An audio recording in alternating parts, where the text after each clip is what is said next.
book here. It was written by me, Moira Butterfield, and illustrated by Vivian Miniker. It's called The Secret Life of Bees. Let's go meet some bees. Come with me.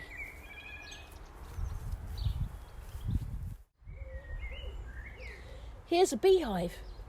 It's in my next door neighbour's garden. And here's my next door neighbour, Phil, the beekeeper. Phil is opening the hive today. He's going to check that the bees are all okay after the long winter. He wants them to be calm as he opens up their home, so he's going to use a smoker.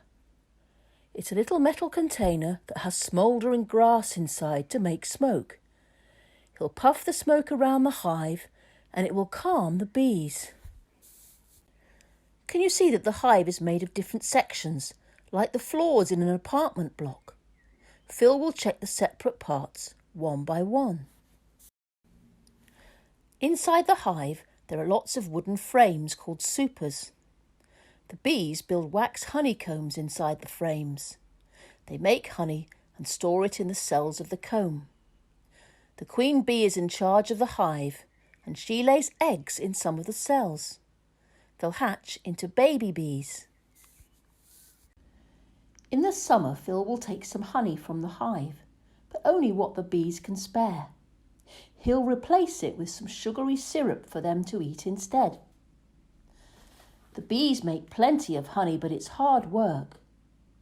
It takes around 23,000 flying trips to make enough honey to fill a jar like this one.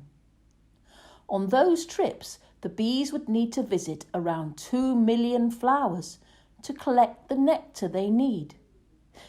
That's the sugary liquid made by flowers. It's what the bees use to make the honey. There are lots of very old stories around the world about bees. I found a few to put in the book. I'm going to read you one today. It's called How the Elephants Got Their Trunks, and it's a bee tale from Thailand. I heard this funny story from a bee who heard it from another bee and another bee in a buzzy storytelling line that reaches across the world.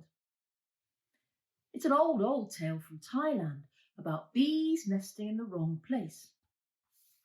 In ancient times, when the world was young, the elephants in Thailand didn't have long trunks, and the wild bees didn't build their nests inside hollow trees like they do today. Instead, the elephants had short snouts, and the bees nested on branches in the open air. One year, the rains didn't come to the forest where the elephants and the bees lived. Raindrops usually soaked the land, but now the plants began to die. Life became hard for the elephants because there were no leaves to eat. Life became hard for the bees too because there was no sweet flower nectar to collect. The sun beat down, and soon a spark crackled and kindled among the dry wood of the forest floor. A tree caught fire, then another and another, and a curtain of flames began to sweep across the whole forest. The elephants tried to run to safety, but they didn't know which way to go. They soon grew tired, but could hear the roar of the flames not far behind. "Help, somebody, help!" they cried. "Bzzz, we'll show you the way out if you give us a lift to safety," buzzed the bees. "Of course," agreed the elephants, and they opened their mouths. The bees flew inside and settled in the cool darkness of the elephants' snouts. From there, they guided the elephants to a lake where they could wade into the water and stay safe until the forest fire burnt out.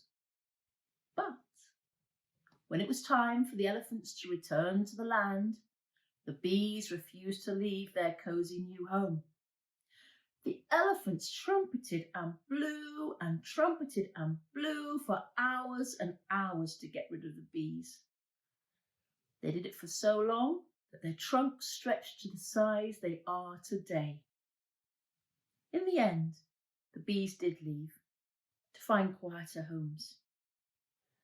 They found some other trunks to live in, hollow tree trunks.